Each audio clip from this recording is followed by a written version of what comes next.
And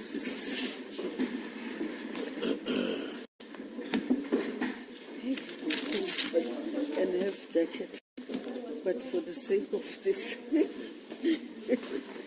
but I'm going to go on.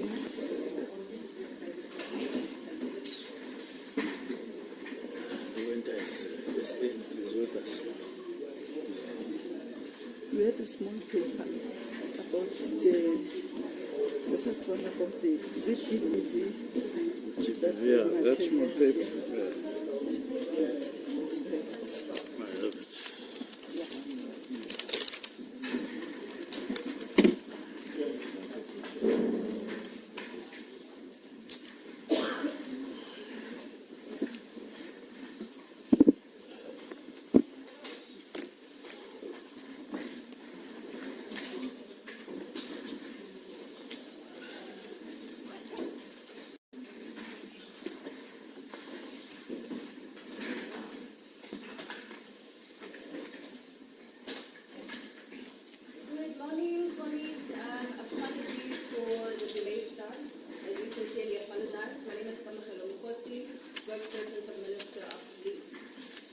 Without wasting any further time, we will have the Minister just delivering his remarks. Thereafter, he will be followed by the National Commissioner of Police, and thereafter we'll open it back to questions.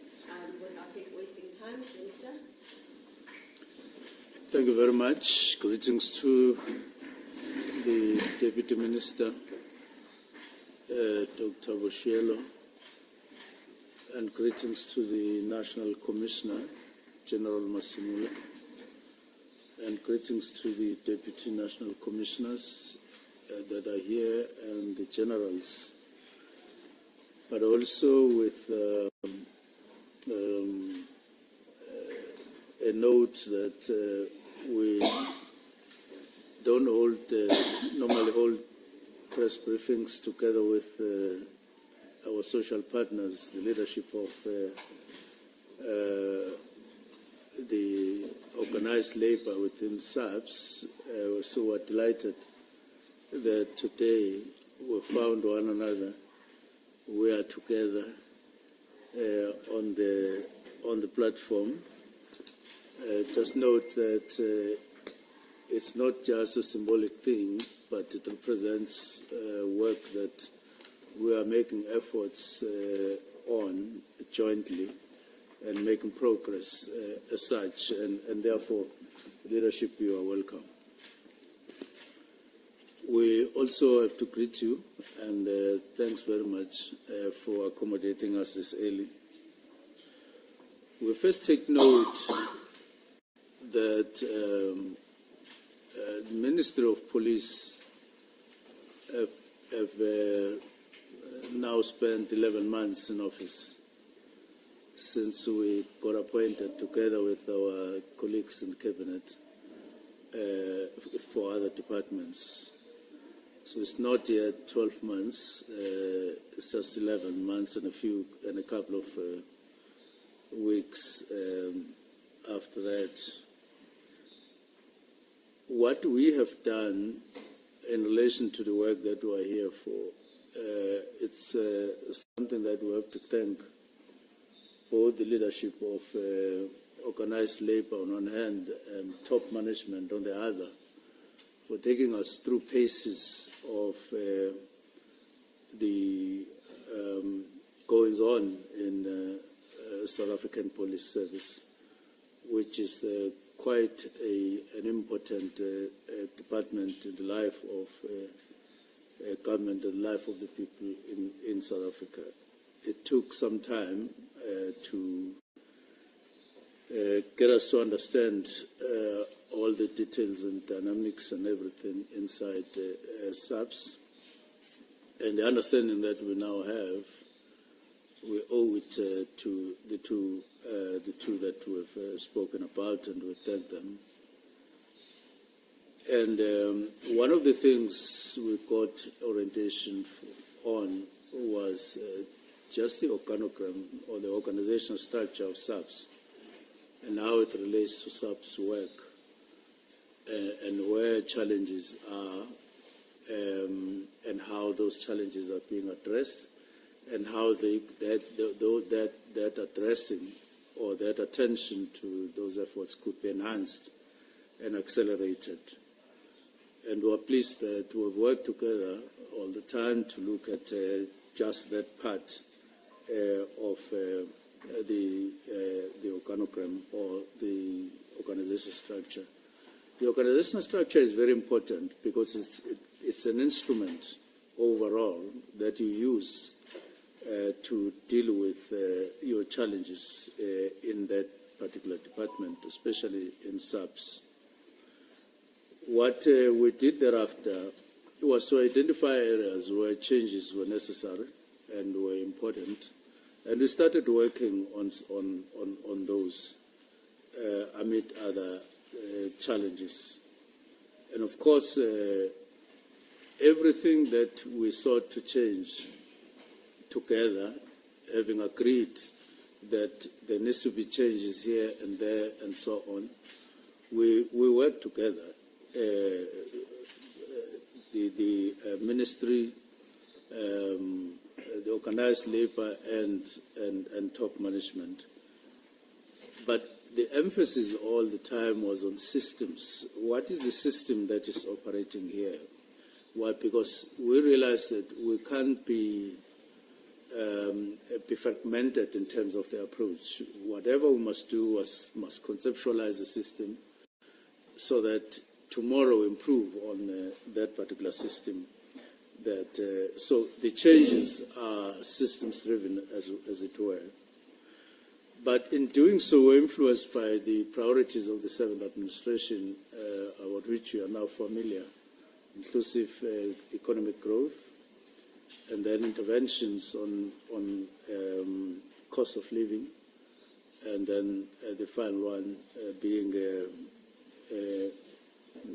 ensuring that the state grows its capacity to deal with challenges in various aspects of government. Now, one of the things that we then zoomed into was to police South Africa in an environment where you have growing unemployment and therefore implications, unwanted as they may be, on criminality of some people and young people in particular. But where numbers of police are not, or the population is growing and numbers of police officers isn't equally growing, we then had to say, how do we effectively police South Africa and with efficiency where you are competing with such challenges and so on? And of course, there are other challenges within the environment of policing that we had to cope with at the same time.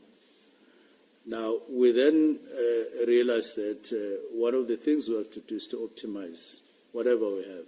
The numbers that are inadequate, optimize. The budget that you don't have enough of, optimize. Equipment and resources and other resources, optimize. Everything needs to be optimized so that you do with little what you otherwise wouldn't have been able to do and attain.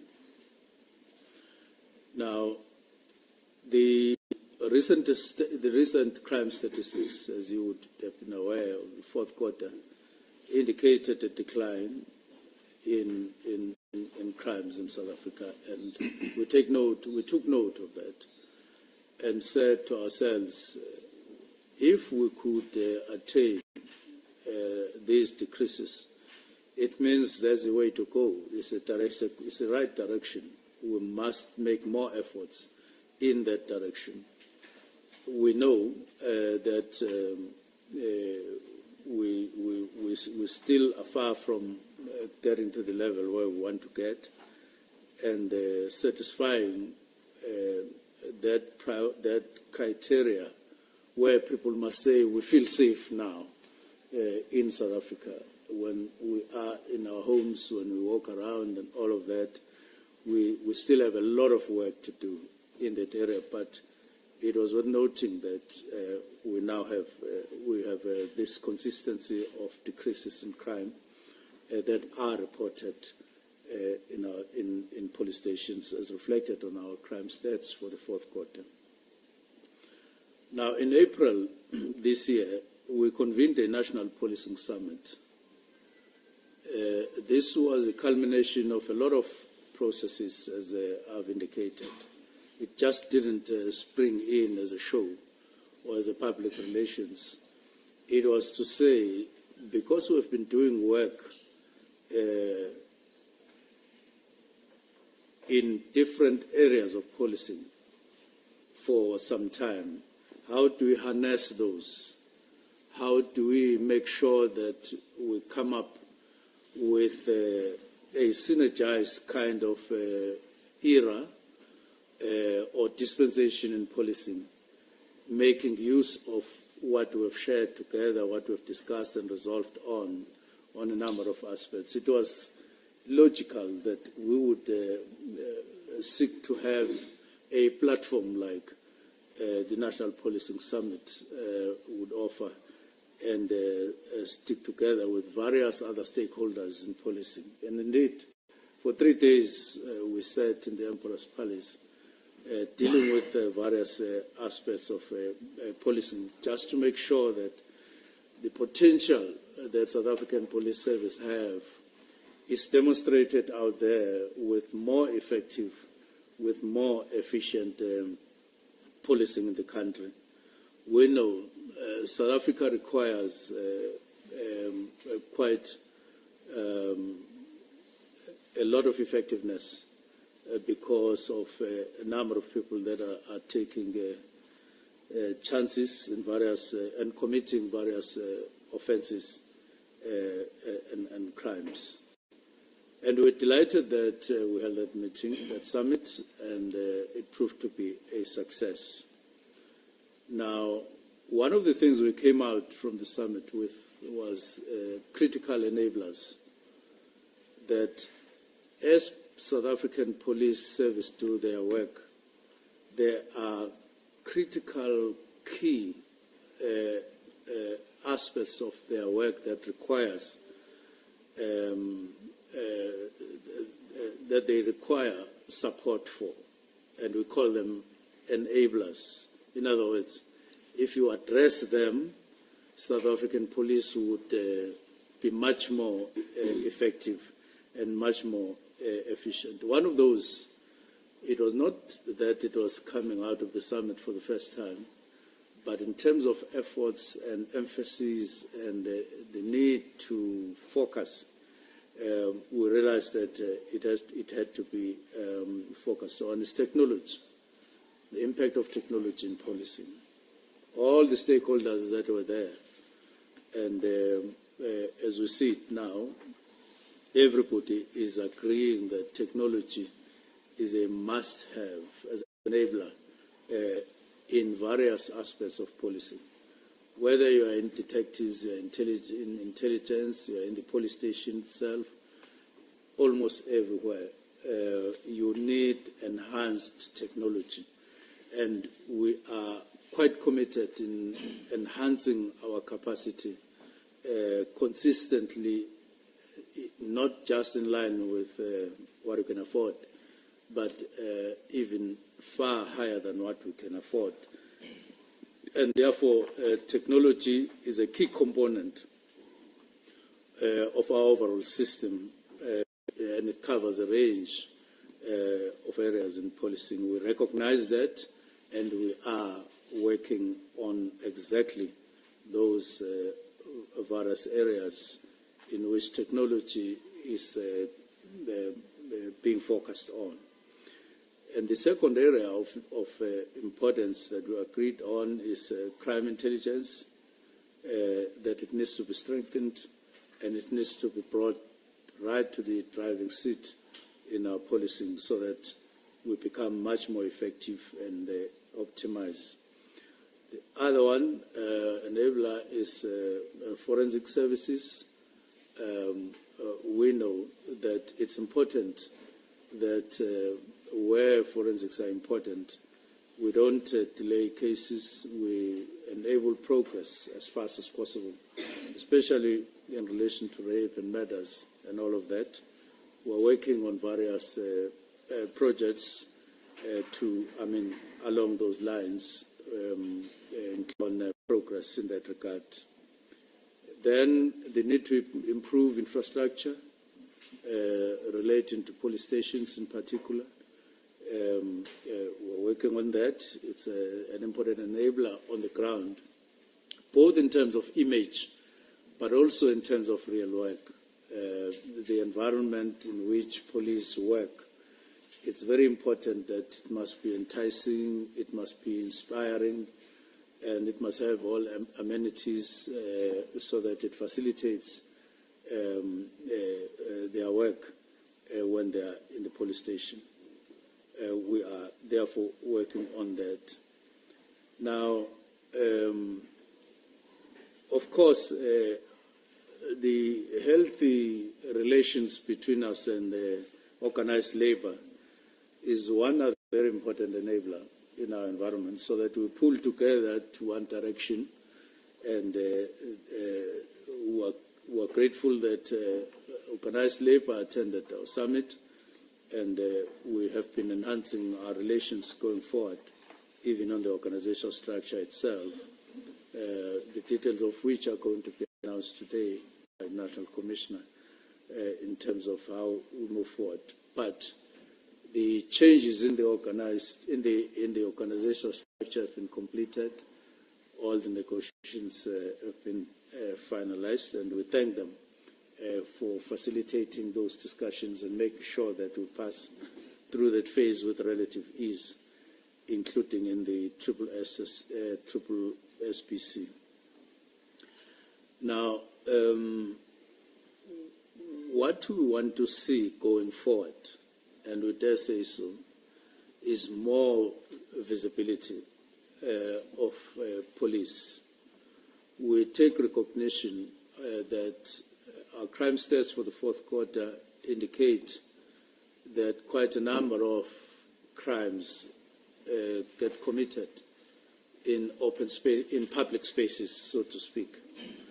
Now, it requires us to attend to those public spaces via visible policing, so that we close that space against potential commission of crimes by criminals, even though we still say that we are not adequate in numbers, but we want to make up with changes within visible policing using the numbers that we have in that particular aspect. And we're delighted that those plans are taking shape and they are going to be implemented indeed. The next one is a division within or division of, or the split of visible policing, and visible policing and operations aspects. And National Commissioner will be talking to that and making announcements in due course. But it is necessary that we tighten up on a combative side of policing due to the type of crimes that are being committed and the nature of organized crime these days as being committed by criminals. We needed to sharpen our response via dividing visible policing into two divisions, as it were. Now, the next aspect we need to talk about is functionality in a number of supporting areas, so that we don't frustrate people on the ground in police stations who always complain about this and this. In other words, less bureaucracy in the operations of people on the ground, but whatever bureaucracy it facilitates easy work at the police stations, who are the real engine rooms on the ground where people live, and that is necessary and highly necessary. We also identify the need to intensify partnerships as we do work as a very important aspect of enablers. And it is for that reason that we thank Business Against Crime on areas of where we are jointly working together. There are a number of projects that we are working on today together with them. In particular, there are 5 police stations that have been identified where we will be equipping police stations with state-of-the-art technology, just 5 in the country that have been selected by National Commissioner and top management. And that work will be starting as soon as possible to do just those as pilot projects. There are other areas of work that have been identified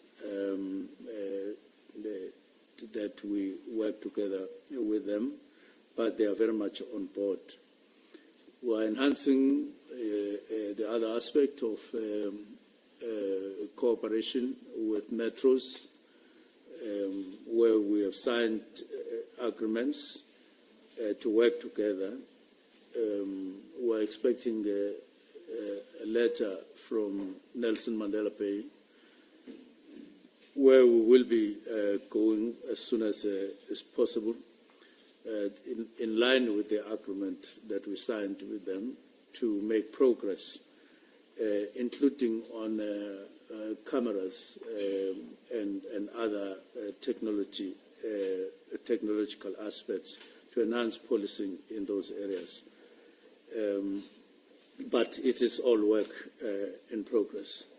We want to take note of the intervention of the Global Initiative Against Transnational Organized Crime, and we have a project that we're doing together in Cape Town on Grassy Park Police Station, and it is taking shape indeed, and we are looking at expanding that particular type of projects to other police stations elsewhere in the country.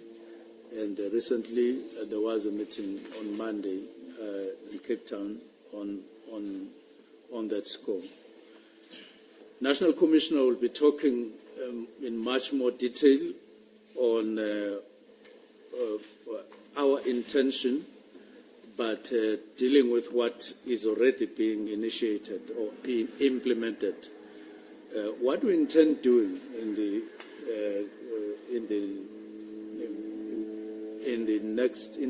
the next couple of months or so is to develop a new system of promotion within police, vertically and horizontally, so that that system becomes a kind of an incentive to recognize dedication and service on the side of police officers, just to motivate them and so on, and not depend on vertical promotion only, but sideways as well, via other incentives.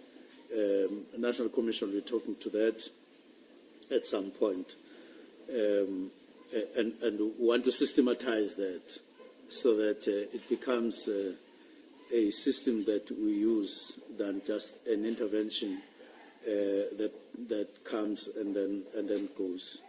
We do recognize dedication of police officers. They spend years and years of dedication in a dangerous environment, risking their lives. Each police officer is not a machine that goes here and there. Is a full human being with a family and with their own lives. And they need to be recognized for that particular reason. And they are an irreplaceable resource in the protection of citizens of this country. And therefore it was imperative that we spend no resources. I mean, we spare no resources in terms of recognizing that. We do want to mention that there are some SAPS people who are still intent on being bent on spoiling the name of SAPS by engaging in various acts of criminality. This is something that we will always be alert to and deal with. And this is evidenced by no less than 392 dismissals in the last financial year, which we would rather have wanted to avoid. But we note that this year there is a significant lower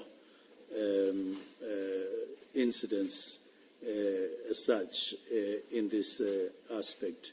And we believe that this is due to work that is being done by top management, and want to credit them for that. And we are otherwise warning that, or issuing a warning that we need to we need to have our officers avoiding getting trapped into these kinds of unwanted things that dent our image as SAPS. There are examples for this, even in courts, as on the 19th of June, where some members were found guilty and all of that. Now, we want to proceed to the taxi industry, that we note that there are still persisting dependence of this industry on violence and blood in the industry. To say they want to sustain that industry through blood and increased acts of non-compliance in terms of the rules that apply to them. And then they want police to police the whole industry on a daily basis. We just want to be straight on this. Police, South African Police Service are not guards for a commercial industry like the taxi industry. They are not guards. And we are going to be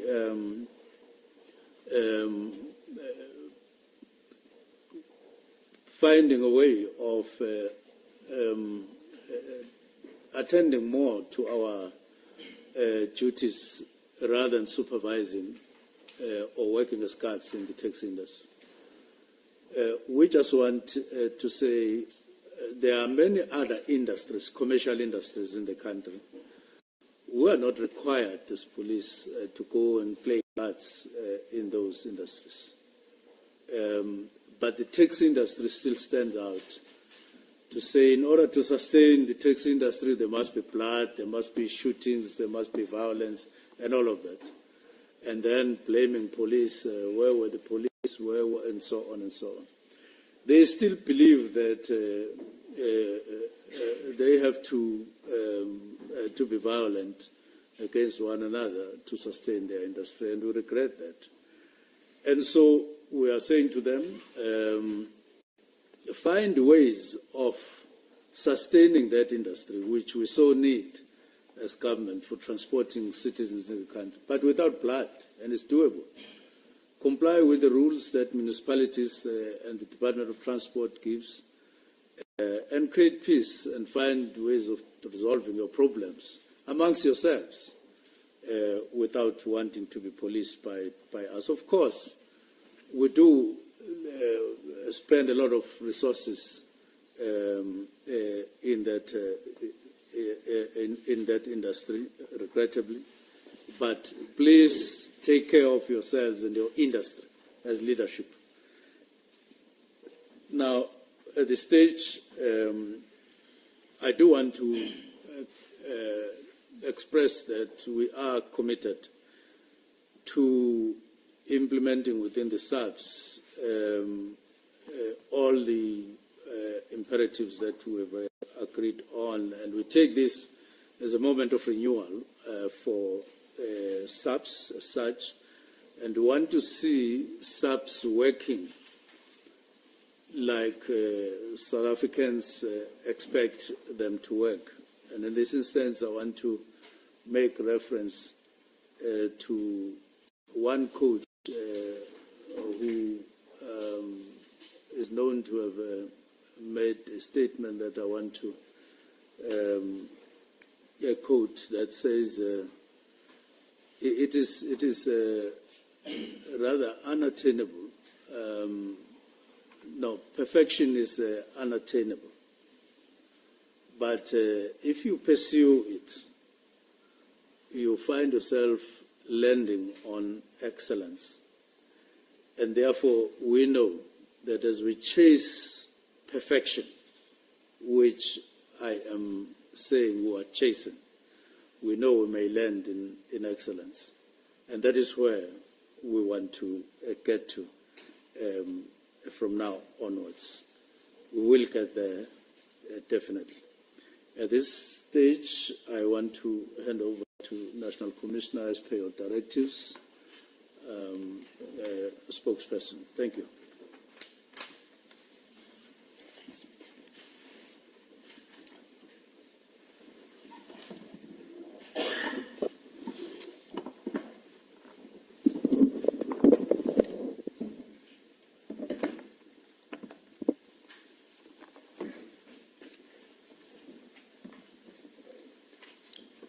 Thank you very much, Minister of Police, Mr. Senzo Mkhunu, the Deputy Minister, Dr. Ushielo, the Deputy National Commissioners that are present, Divisional Commissioners, President of POP Crew, Tulani Ngwenya, Vice President of SAPU, Mr. Njime, members of the media, good morning. To start with, our men and women in blue remain hard at work in creating a crime-free South Africa. Through various takedowns and arrests we have been able to disrupt the work of organized criminal networks across the country, and for that we are grateful to our men and women in blue out there that are working day and night. We therefore take this opportunity to applaud them for intensifying the fight against crime and a special focus on serious and violent crime, as well as the scourge of gender-based violence and femicide. Just the past week alone, we crimes, including 190 for rape, 2,041 were found to be in possession of drugs, 99 for illegal firearms, 82 for hijacking of vehicles, vehicles which were seized and confiscated. There are some of the successes achieved through Operation Chanela 2 on a weekly basis. Ladies and gentlemen, today we gathered here this morning, as the Minister said, as an indication by the Minister of Police to outline the strategies and plans that we are continuously implementing to boost and improve the morale of our dedicated and hardworking members. We've come to realize, of course, to focus on and sustain, for us to sustain the downward trajectory on the decrease of reported crimes, management must also do its part in order to improve the lives of our members by ensuring that they have the right tools equipped to do the job. They are remunerated accordingly, and we create an enabling environment to retain the pockets of excellence within the service. We are therefore taking this opportunity, together with organized labor, to outline some of the significant changes and benefits that we are offering to our employees. With regard to the 5,500 new police officers to join the ranks, I'm pleased to announce that before the end of June 2025, we will be advertising the recruitment of 5,500 police trainees to join our ranks. The training will commence between January and February 2026. You'll remember that we have decreased the age limit, we have increased the age limit to join our ranks from 30 to 35 of age in line with the National Youth Policy. For the first time in history of our organization, we are also introducing online electronic recruitment system, which will allow aspiring applicants to apply online to join our service. So we are doing away with the paperwork, so you will be able to fill in the form electronically and then submit thereafter. However, we do have backups in case there might be problems. The system has been tested, looks to be quite well functioning, but of course, any new system sometimes do have some problems, which as and when they come, we'll be able to deal with that. Ladies and gentlemen, we are moving away from the manual way of doing things and embracing the use of technology to tighten our control measures and enhance accountability. The introduction of this online electronic recruitment system aims to avoid allegations that manual applications have been lost or misplaced in the recruitment process. We will also utilize this opportunity to remind applicants that to apply to join our ranks is free and there is no fee to pay. No one should therefore ask an applicant to pay any fee to secure them a place on the training program. We warn scammers not to try their luck because we have in the past apprehended 2 civilians that were found to be offering aspiring applicants to join the SAPS, charging them a fee. I'm also pleased to announce that we currently have 5,500 police trainees at various SAPS academies nationwide. Some will graduate in August this current year, while the rest will graduate in December this current year. All 5,500 will be deployed to various police stations and units to bolster our crime combating efforts. We have been hard at work in ensuring that we increase our footprint and bring service closer to communities that we serve. In the last 5 years, we have managed to build 31 police stations across the country. This includes Bulubedi Police Station in Limpopo, Kaza Police Station in the Eastern Cape, Tafelseg Police Station in Western Cape, just to mention, but just a few.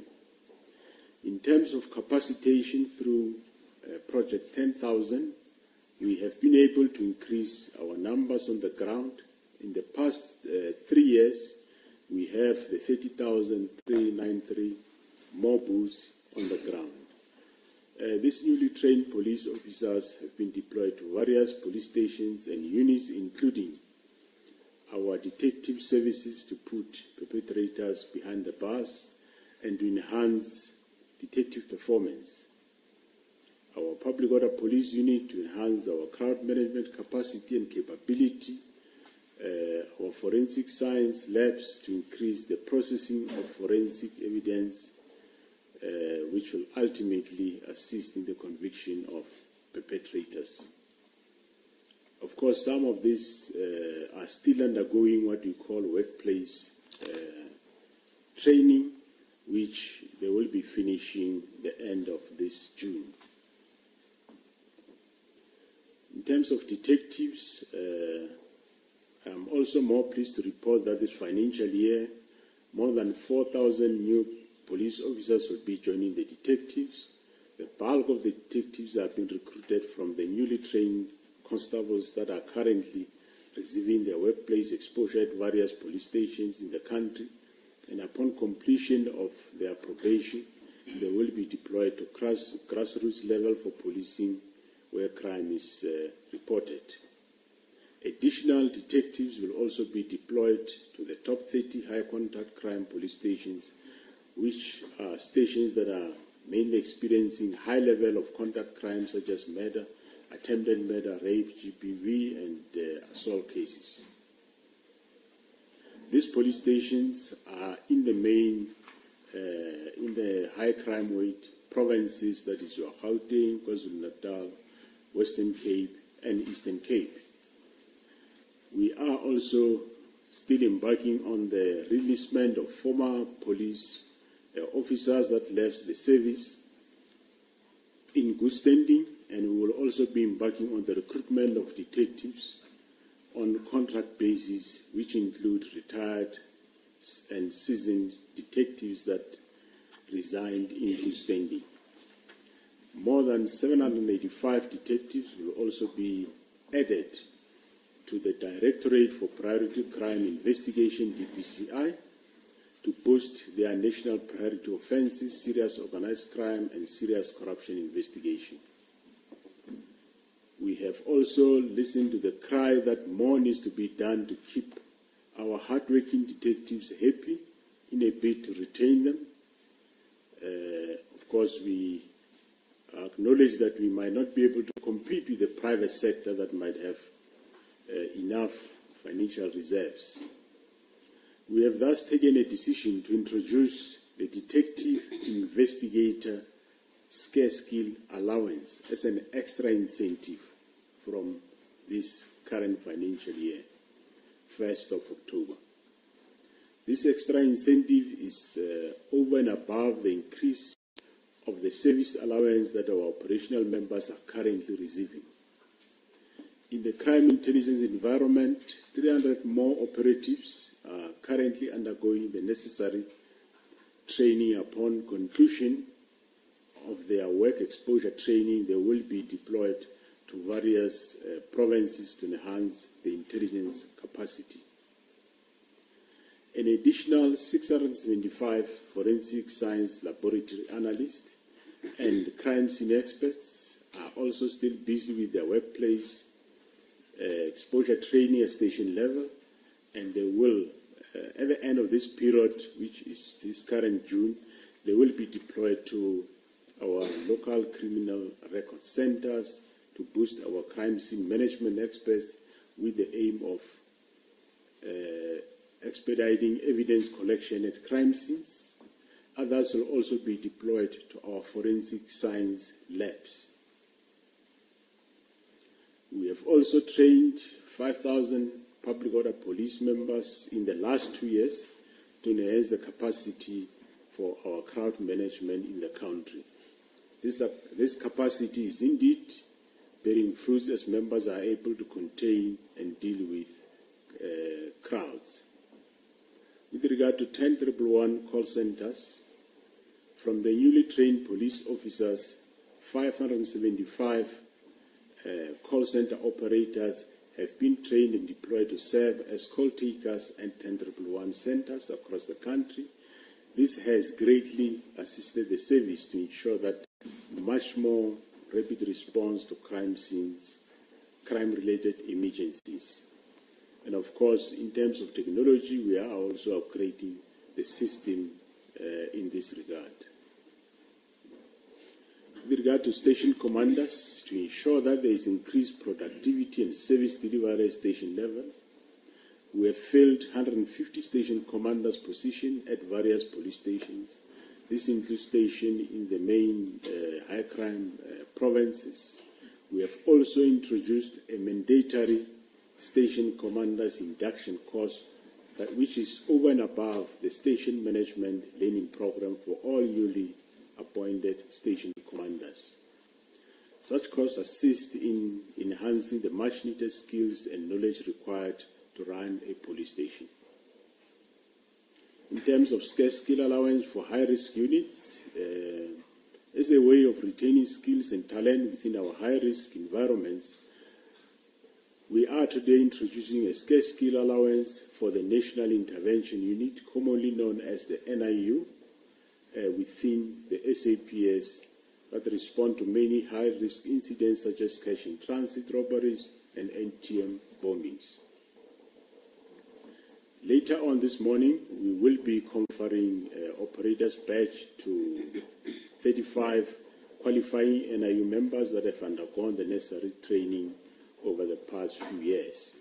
We are also pleased to announce that we will be increasing the scarce skills allowance of the counter-assault team, commonly known as CAT members, also to respond to high-risk operations and also protect the VIPs. Last year, the management of the SAPS aligned the ranks of special task force units to the entry level to that of a warrant officer, and also increased their scarce skill allowance as a retention strategy. So in that regard, there is no change. These changes within the high-risk units are crucial in ensuring that we retain the specialized skills within the service. Among other environments that will receive a scarce skill allowance include the following: the hostage negotiators, the SAPS divers, the airborne law enforcement officers. These are officers that work within the air wing environment. They are deployed at air wing units across the country. We will also introduce scarce skill allowance to our coastal skippers. Skipper is a driver of a ship or a boat, and also our vessel handlers, those that are dealing with searching of vessels and ships. Normally you'll find them from border police. They are responsible for conducting inspections on vessels that come into the country. In terms of grade progression, from 2018 to 2023, more than 57 officers have progressed to higher ranks, and this include from constable to sergeant. It was 35,639 were promoted. From sergeant to warrant officer, it was 6,107 who were promoted. And warrant officer band 1 to warrant officer band 2, it was 15,405 who were promoted. So for this current financial year, we are considering progressing 10,000 constables and sergeants that are more than 11 years in their current rank. An additional 1,000 warrant officers will also be considered to be progressed to a higher salary band. I'm also pleased to announce that for more than 2,000 Public Service Act employees were promoted to higher levels since 2018, and for this financial year, we'll be having more than 3,149 critical vacant posts at supervisory level for both Police Act and Public Service Act personnel. Also, what we will be doing, about 80 Public Service Act employees that are currently attached to the K9 school in Roodeplaat and mounted unit in Potchefstroom, who are breeding and training animals, will also be translated from Public Service Act personnel to Police Act personnel with effect from 1st of August. We currently have a fleet of more than 43,000 vehicles in all provinces. Budget has been set aside to procure more vehicles for operational environments. Of course, the first priority will be given to police stations and units that are working operationally. We are also focusing on improving the efficiency and effectiveness of our police garages by we will be employing more artisans, and also purchasing tools for the servicing and repairs of vehicles within those garages. We will continue to enforce the law without fear or favor, and I thank you very much. Thank you very much.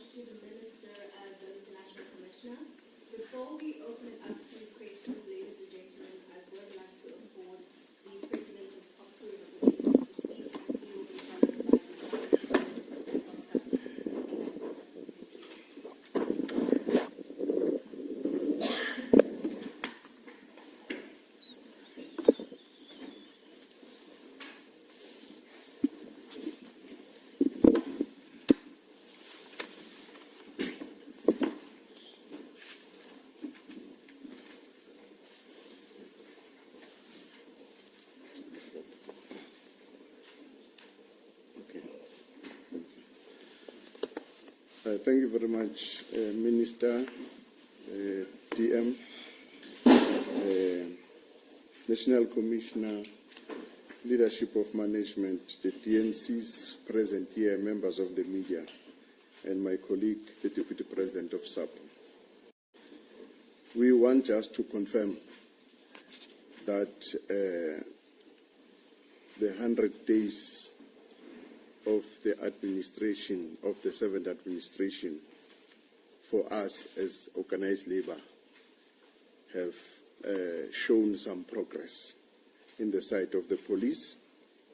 The principle that have been laid down by the Minister from our summit, now we're starting to see action taking place.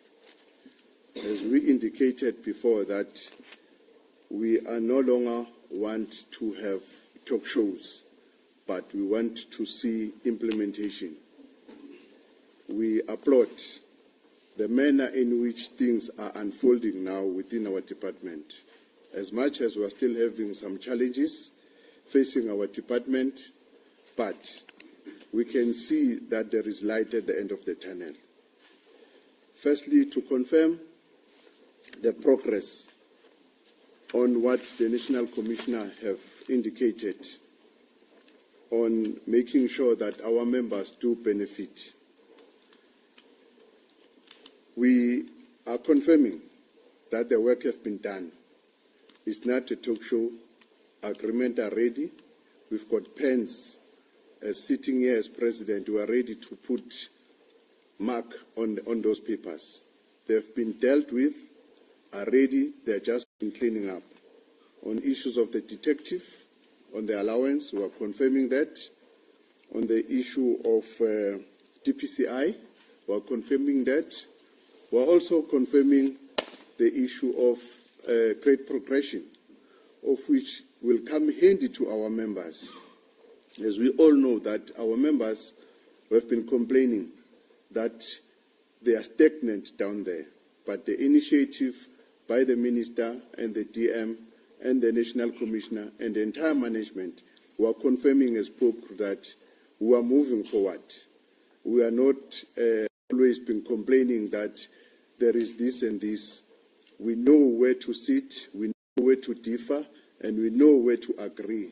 So now we want to know that our members, all of them, wherever they are, that what is being said today is the truth, and we are confirming on their behalf that promises that have been made or issues that have been said by the National Commissioner are going to be delivered as said so. We are also confirming on the scarce skill allowance, as we are going to be seeing some members of the NIU are going to be inaugurated today. We are also confirming on the issue of CAT. This is work in progress. We know that others will come with complaints and say, but what about us? Look, every journey has a step. You need to take a first step towards. At the end of the day, we want to see all our members happy so that they will be able to deliver on their mandate in terms of ensuring that South Africa is safe. And a safe South Africa will come from members who are happy in their working environment and who are making sure that when they wake up, they go and work with diligence and respect so that they cannot be convinced by other people to take wrong things because they know that their employers cares for them. So we want us to confirm on all those issues, including those members on the K9 and the mountain unit. Those are the members who mostly of you don't know them. But to see a dog working outside, it takes for that particular individual who is not being identified and known to be doing the background work. So with the management of police as well as us as the union, we have seen a need to make sure that we do something for them. They are going to be translated. There are going to be those who don't need, they will do something for them. So we are happy as Pope Crew, and we are proud that for those who are saying maybe there's nothing that is happening in the 7th administration, they must think otherwise. Because the matter here is about how do you engage, how do you resolve your issues amicably. We are not agreeing on everything. We differ on other things. But we put those that we differ on the other side and progress on those that we see they are a beneficiary on our workers, because this is not about us, this is about the workers on the ground. Our pride and egos will never help our members on the ground to deliver on the service that is needed. So as POPCRU, we are very much proud, and we are thanking very much for this opportunity. Thank you.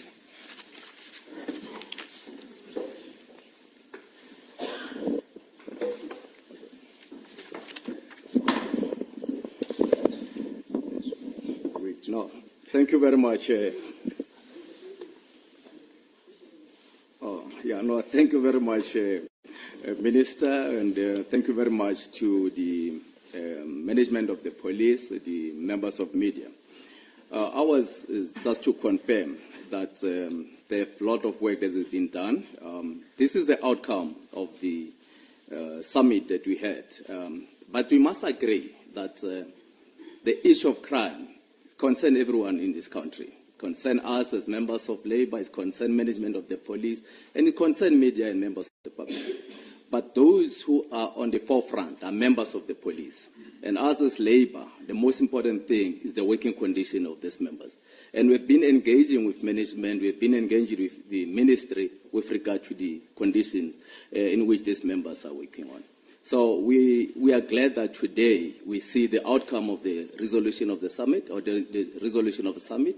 Also the fact that there will be an implementation. There's been an outcry about the issue of promotions. Most members are leaving the police, and we want to see the retention strategy of the police being implemented, that we don't lose the skills, we don't lose these members. You will have heard that the commissioner stated that the members are going to be trained from January. It takes almost a year to train the members of police. And when you lose one, you lose the skill. We know that we have members that have been killed on a daily basis, which is one of our own concern. We are glad that we're going to see almost 5,000 that are going to be enlisted in the police. The issue of the members that have been in the detective environment, most of the detectives are working out, are going in the private sector because they feel that their morale is low. But I think it is important that we have engaged with management now to make sure that we retain that skill in the detective. So I'm not going to repeat much of what has been said. But the most important thing, 10,000 members that are going to be promoted. We've been complaining about this for many years because these members are now 11 years. And we all know that 10 years in one rank is a concern. But at least management have engaged the ministry with regard to the issue of budget. We now know that there can be an implementation to make sure that we deal with this. We ourselves as POPCRU, as Labour, we are ready to see the implementation part. It is important to note one thing, that there's been a relationship, a good relationship between ourselves as Labour, the ministry, and members of the management of the police with regard to the implementation, to see that at least at the end of the day, everyone in this country will be safe and feel safe, and they will know that the police are working hard to make sure that South Africans are safe. Thank you very much, Minister. Thank you very much. Ladies and gentlemen, we will now open it up to questions. If you are seated next to a microphone, may I just ask that you make use of it? Alternatively, may I just ask that you be audible when you pose your question? Please do state your name and the media house that you represent, but as far as possible, please also identify as to which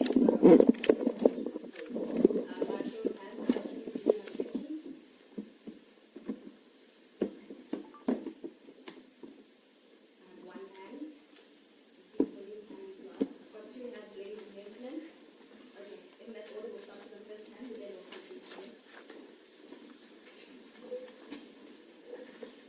Good morning. My name is Patricia Kosache from the SAPS.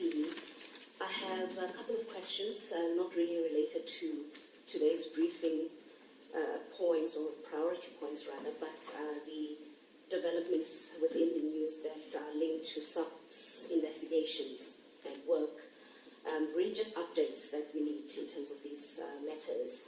We want to know whether there are more arrests made linked to the Likona Forse murder. If we can get maybe an update. If there aren't any, we can just get that update. Perhaps update on the 3 bodies that were found in the Tshepisong area.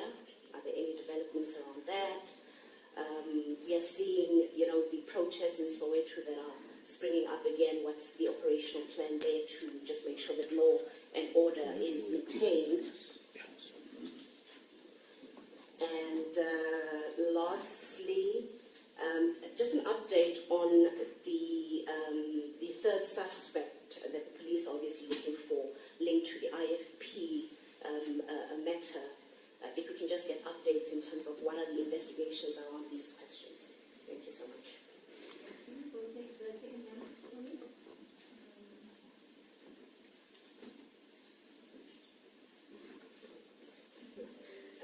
Morning, everyone. From ENCA. So I have a few questions. Some are related to the briefing. Maybe the first one around the briefing is there a set sort of timeline for when you say that we have done what we wanted to do from the policing summit and this is what we want the plan that we're talking about to look like? And also, just to follow up on that, I guess it's sort of been touched on. Is this an admission, I guess, that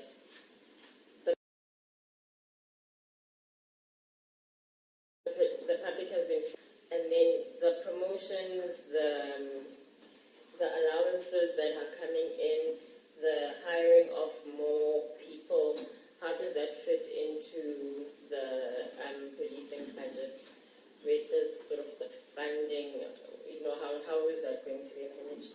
And then other not related case matters, Maybe the first one is, we know the police captain was in court on Monday, and that case is now postponed to September, I think it is.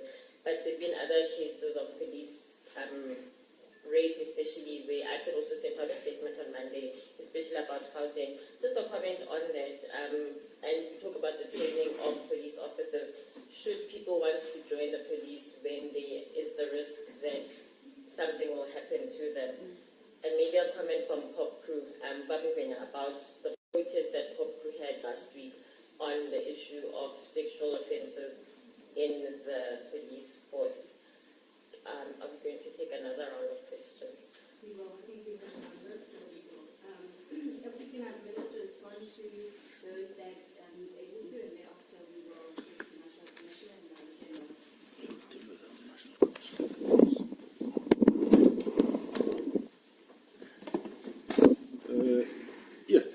Thank you very much. With regard to the first question was around the murders. With regard to the murder of the force, we have one suspect arrested. It's been going through the criminal justice process. That's the only one. There's no any other one. And on the 3 bodies found at Tshepisong, we are investigating that case. We did learn that it is from a vigilante attack, and we are investigating those 3 murders currently. We have deployment of both your crowd management POP units and Metro Police with regard to the protests both in Ekurhuleni and in Soweto. You should take note that there were protests related to the electricity, which ESCOM looks like they did respond in assisting that regard. On suspects on the murder of the IFP Member of Parliament, Mr. Stolle, we will be aware we have those that are arrested. The outstanding ones is 2 that we are looking for, and we definitely sure we'll have them very, very soon. We are on that track. We know who we are looking for, and you have seen we have put a reward out, but we definitely sure we'll be able to route them off in a very short space of time. The timeline on the issue around the resolutions of the policing summit, some of them are these ones that we are delivering on them. Some, unfortunately, they are budget base bound, so we won't be able to deliver some of them on a very short space of time. But there will be, especially on technology-wise, there will be a number of technologies that will purchase this current financial year with a view to better our policing in the communities. On how do we deal with promotions and limited budget? Yes, we reprioritize within the current budget. It's not that we did get extra budget. We reprioritize within the little that we have and make those specific allowance and grade progression possible. And, of course, also not negating the tools of trade that we must procure to assist police in doing their work. And, of course, one of the important aspects is training that we emphasize this year, that we are going to make sure that we train quite a number of members. And you have seen, we spoke about the station commanders induction workshop or course, which is quite, it comes handy making sure that station commanders immediately when they get, before they get to the job, they must go through that course so that we know that they know what is expected of them. And as I said before, that does not mean that they are not supposed to do station commanders learning program. They must still do that, or some have done that already, but they must, before they take up their post, do this induction course, which assists them quite a lot.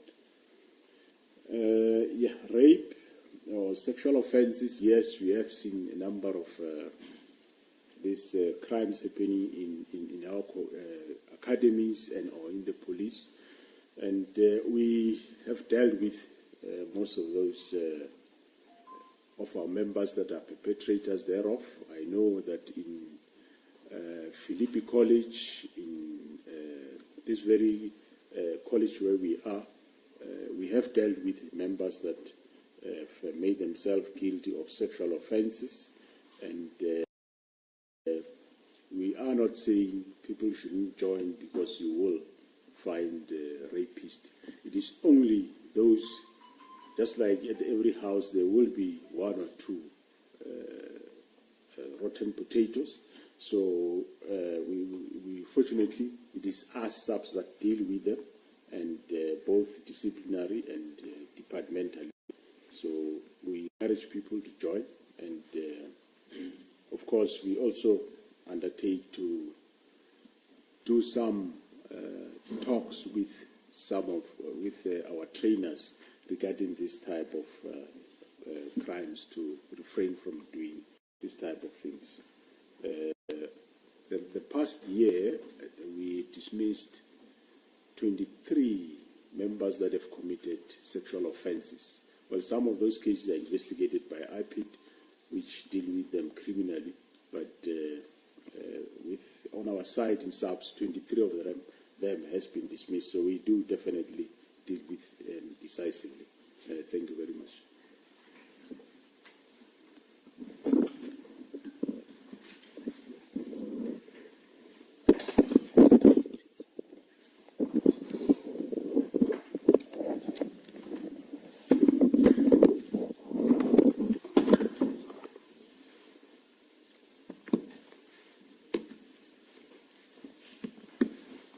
Thank you very much. On our protest, it's always the case that you guys accuse us when we don't raise issues that are wrong. You accuse us. You only say, yeah, you're defending members who are doing wrong things. When we do good things, you also don't appraise that to say, oh, even the union don't like what is happening. So we raise that sharply to say colleges are not brothels. And people must never use their power wrongly to new students and exercise them in a manner that is unbecoming. We are happy that the National Commissioner listened to us when we raised this issue of an incident of sexual abuse at these colleges. So now we need to you look at us both positively. We criticize where is wrong because we don't support any wrongdoings. Even if police doing the wrong thing, we are the first one to stand up and say we don't want that to happen. So we will continue sensitizing our members and making sure that wherever they are, they must not abuse their power against those, in particular in this country when we're facing a serious issue of GBV. It's a problem that young children and young employees will come to the work employment just because they're supposed to gain work experience. Now they have to do sexual favors. We are not in support of that. I think it should be clear to each and everyone that as POPCRU, I think even SAPU will never support any other endeavor by any other member of POPCRU or SAPU who will abuse his power wrongfully and demand sexual favor, even for promotion, even for any other thing. Anybody must get whatever it deserves because of merits and everything. So we will continue raising this issue of sexual violence and also abuse of power wrongly by those who are in authorities. We'll never keep quiet just because we are a labor union that represent workers. We must also criticize that because even in our meeting, we talk about that they must remain clean, they must do their job in accordance. So we are restoring dignity in this institution, which the public is looking at it as an institution where police must come out. But how will they have then that trust in the police if sexual activities happen in the institution? So as POPCRU, we stand by that. We'll continue doing that so that SAPS, when they act, they will never say, no, we are afraid of the union or whatsoever. They must know that union supports them, that they must follow the process. That individual, a rotten potato, the National Commissioner have said, must be uprooted so that we are left with police officials who are good. Thank you. Thank you very much. There was an indication that and they've had issues at their police stations where the police don't want to open a case, where the police convince them or try to convince them to talk to the parents of the alleged perpetrators. There's talk of money being exchanged there or police facilitating a process where money must be given to the other parents, whatever. So just a comment on that. And is that maybe a training issue? You've been talking about training. Is that possibly a training issue where, I don't know, the police officers maybe don't know what they're supposed to be doing in that situation? And also maybe just a comment on how complex it has been having to deal with issues where minors are involved, because we're kind of seeing that there's a lot of that and there's obviously considerations that have to be made. And maybe just to answer, what exactly does the training of a police officer entail? We heard Ndakenzime talking about it takes 11 months, almost a year, to train a police officer. You know, there have been complaints about if you go to a police station, they don't seem to know and all the issues there. What exactly does the training of a police officer entail? Thank you.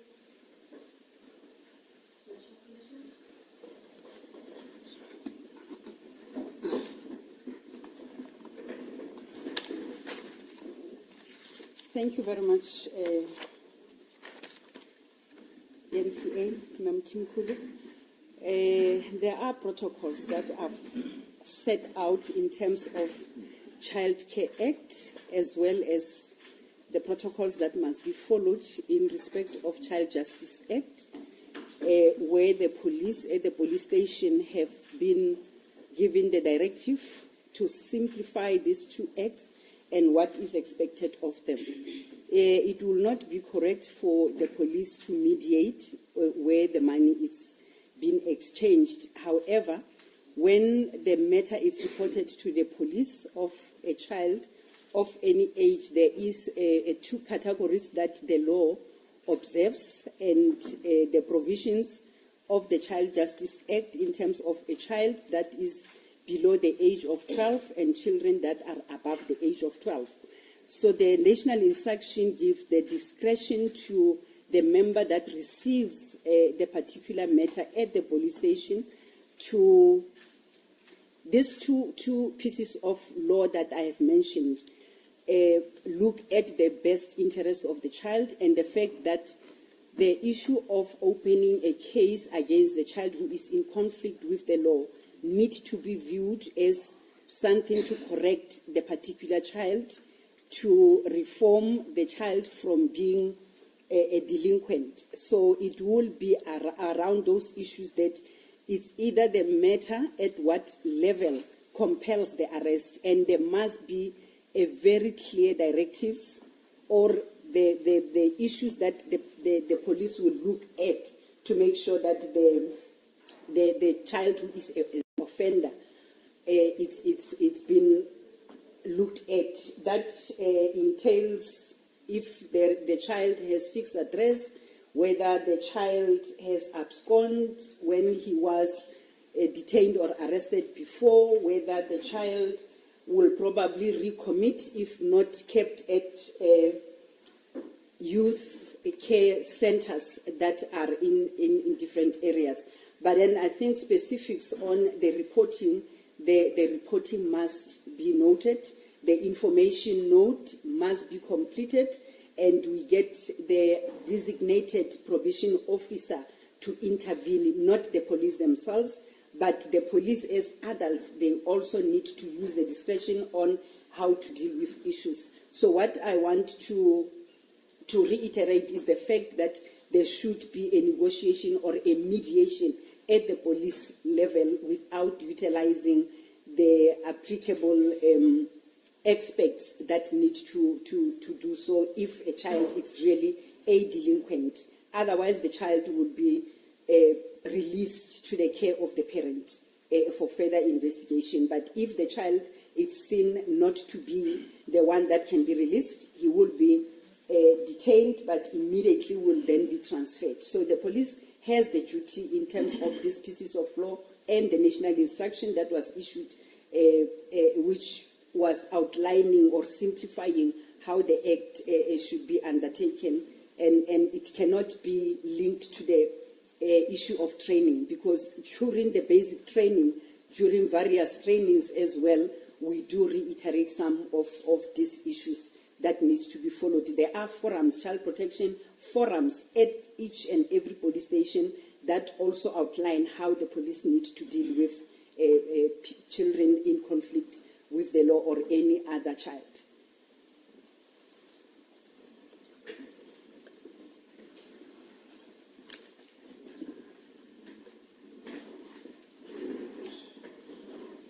Yeah, I think one of the questions was the issue around what the training entails.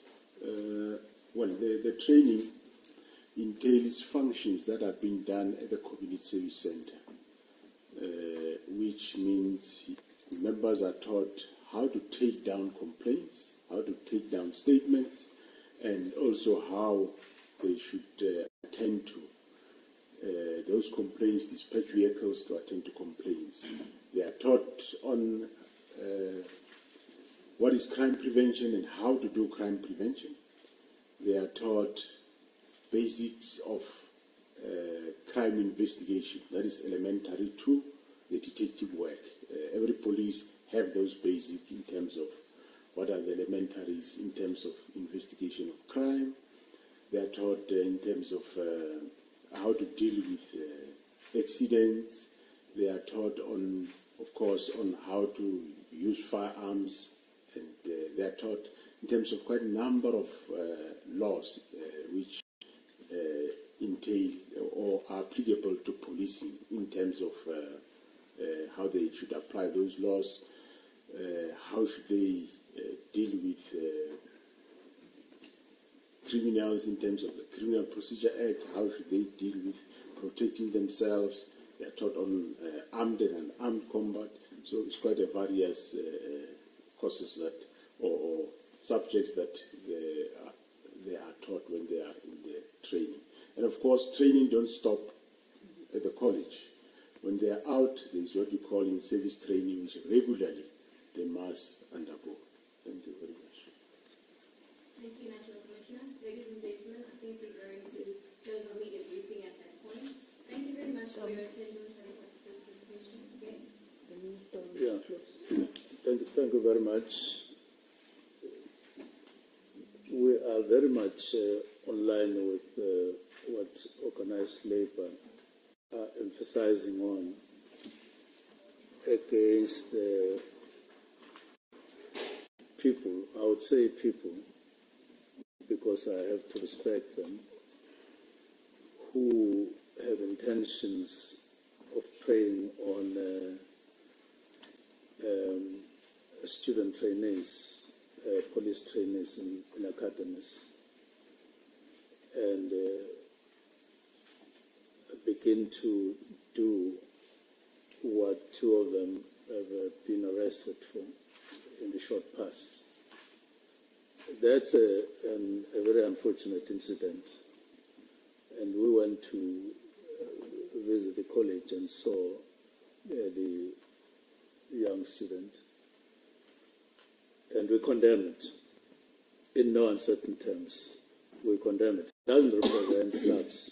It doesn't represent us. It doesn't represent the mores and the norms and ethical standards in society out there. You are in a position of trust. You are supposed to train people and inform them about their own ethics when they go out. And then you turn around. It's uncalled for. And therefore, we are relying on the justice system to sort out those who have done so and to sort them out thoroughly. On our part, we will support every move in that regard. And so it stands condemned, and we'll spare no moment in ensuring that such incidents don't take place in our institutions. This includes those officers who prey on, at times, on victims of sexual harassment, come to police station, and then they turn against them. That is criminal, outright criminal. Whatever argument they advance is utter criminal to do so, and we condemn it, and people must avoid it. But if they do so, we will. There would be consequences all the time. Finally, we want to warn against people out there sending WhatsApps that are misleading. We've come across some social media platforms with some misleading information about the National Commissioner and all that. That information is misleading, and it must be taken for what it is, just misleading. There are people who want to interfere with how SAPS is working at the moment, and we're focused on addressing criminality as opposed to getting diverted to things that are misleading out there. With that, thank you very much. Thank you, Minister. Ladies and gentlemen, we are moving to the parade that's going to be on the field. You are welcome to please join us. Thank you. Thank you, Minister. Thank you. Thanks again. Thank you.